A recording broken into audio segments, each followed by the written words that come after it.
a nossa intimidade, a nossa privacidade é resguardada, é defendida pela Constituição. Você quer ver alguns exemplos de como isso pode acontecer? As nossas comunicações telefônicas, por exemplo. É sagrado o sigilo das comunicações telefônicas. Só em situações muito excepcionais, a justiça, e ninguém mais, pode autorizar a quebra do sigilo da nossa conversa no telefone. Da mesma forma que as cartas que nós escrevemos não podem ser violadas, não podem ser abertas a não ser a pessoa a quem nós endereçamos. Eu vou lhe dizer algo que talvez você não saiba. Pela Constituição brasileira, o ensino fundamental é obrigatório para todos os brasileiros e necessariamente gratuito nas escolas da rede pública. O importante é que a Constituição deixa muito claro que esse direito não pode ser arrancado de nenhuma criança. E te digo mais, se um pai, de alguma maneira, impedir que seu filho vá à escola no ensino fundamental, se um pai deixar de matricular o seu filho ou o menor pelo qual ele seja responsável no ensino fundamental, ele pode, inclusive, ser preso.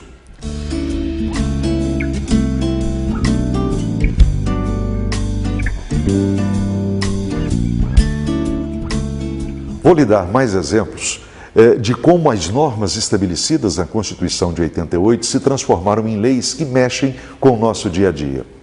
Por exemplo, é a partir da Constituição de 88 que surgiu o Código de Defesa do Consumidor. O nome já diz tudo. É uma espécie de lei, um conjunto de normas que vão proteger o consumidor perante a indústria, perante o comércio, as atividades nas quais ele vai fazer algum tipo de aquisição. É a partir da Constituição de 88, por exemplo, que surge o Estatuto da Criança e do Adolescente, protegendo esses milhões de brasileiros menores de idade. Um outro caso é o da saúde. É a partir da Constituição de 88 que se estabeleceu no Brasil o Sistema Único de Saúde, cuja sigla, com 3 letrinhas, SUS, SUS, é conhecida de todos nós. É isso que garante o atendimento gratuito em qualquer posto público, em qualquer hospital do Brasil e, quando não existe hospital público, na rede privada conveniada. Enfim, são garantias asseguradas ao cidadão brasileiro que a Constituição de 88 fez questão de estabelecer.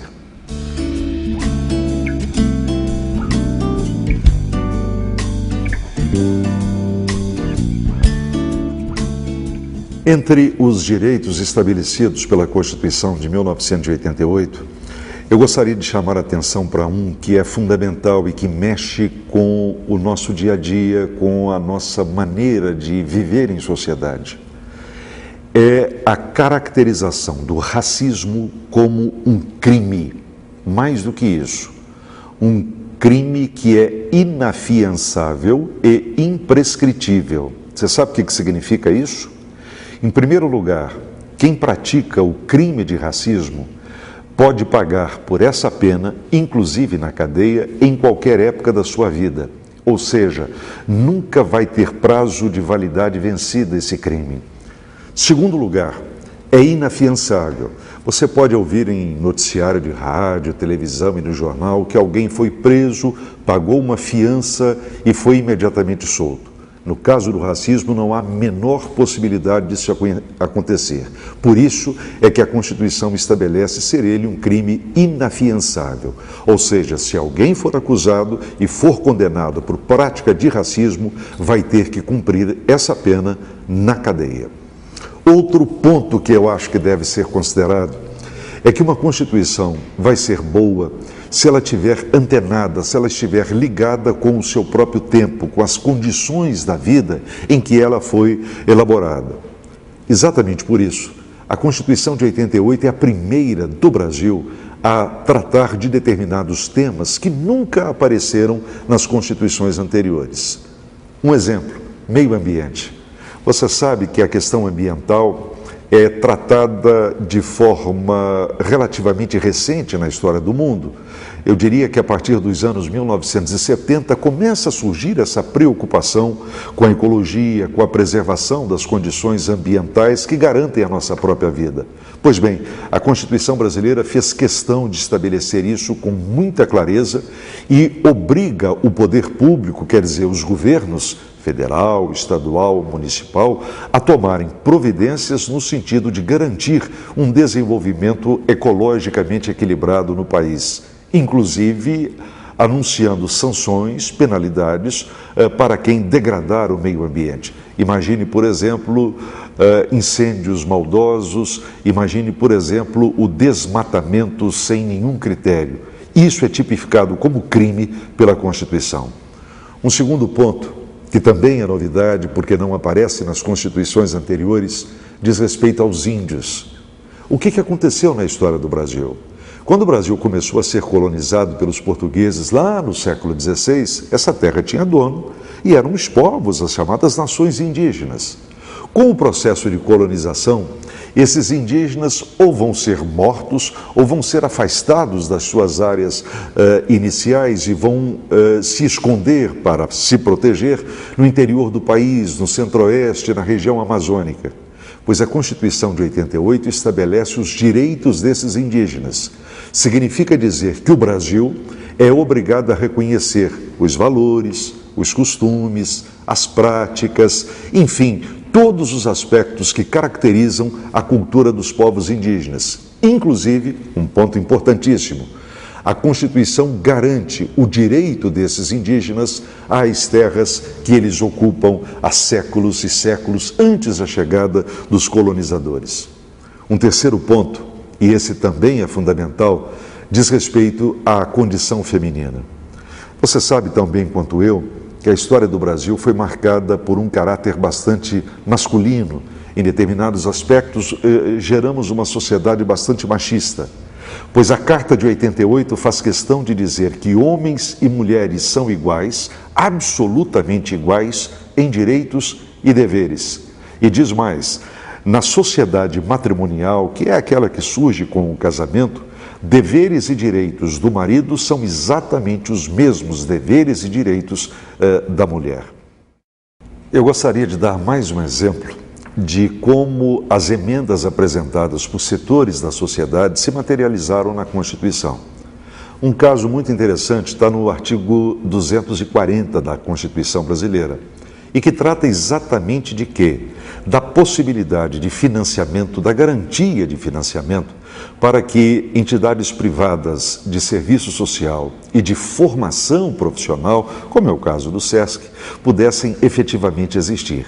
Isso está garantido pela Constituição de 88.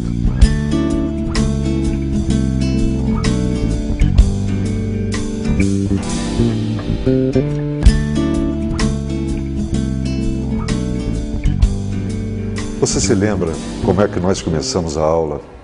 Eu disse que ficaria feliz se ao final do trabalho você efetivamente compreendesse por que a Constituição de 1988 é conhecida como Constituição Cidadã. Quem a batizou assim foi o presidente dos Trabalhos Constituintes, o deputado Ulisses Guimarães, que no dia 5 de outubro de 88, na hora em que ele promulga a Constituição, fez um belíssimo discurso. Nesse discurso ele disse que tinha nojo às ditaduras e que a Carta de 88 tinha compromisso com a liberdade, com a democracia, com a justiça social, com a cidadania. A gente se preocupou aqui em levantar alguns pontos da Constituição de 88 que mais claramente remetem a essa ideia de deveres e direitos de todos os cidadãos brasileiros.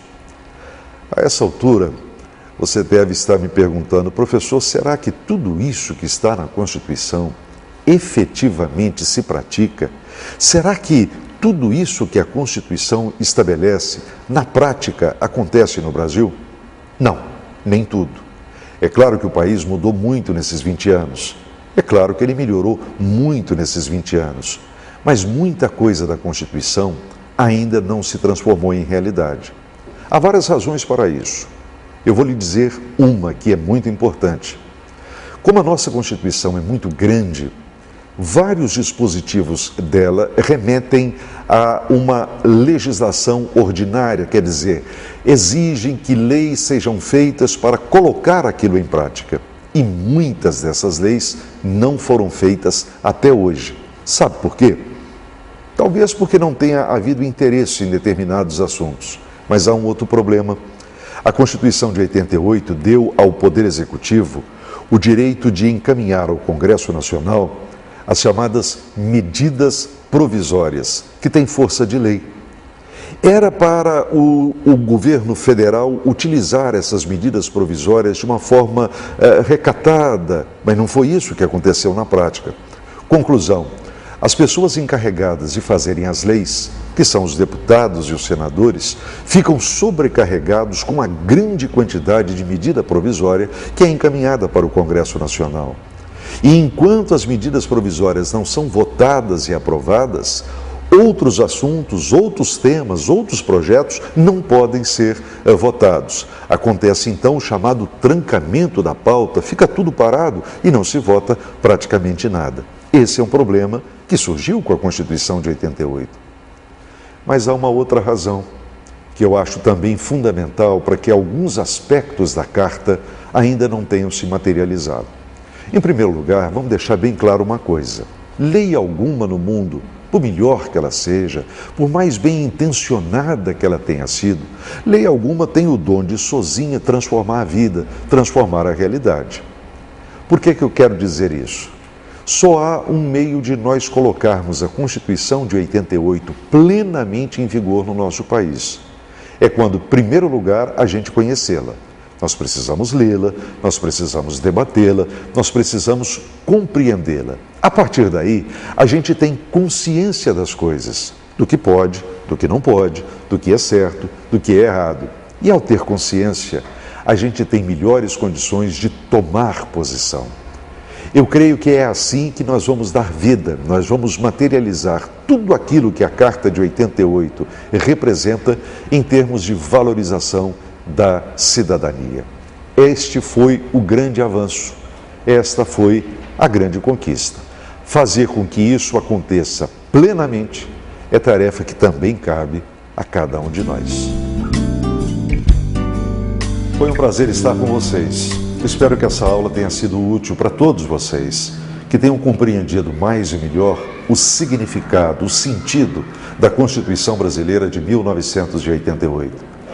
Talvez fique para todos nós um último desafio: o que fazer para que todas as belas ideias, as boas propostas contidas na Constituição possam ser concretizadas, possam ser materializadas? Eu tenho para mim que o caminho que se coloca à nossa frente é o da educação. Nós temos que ler mais, estudar mais, nós temos que nos informarmos mais. É só assim que haveremos de fazer do Brasil a sociedade com a qual sonhamos, mais justa, mais fraterna e, acima de tudo, cidadã.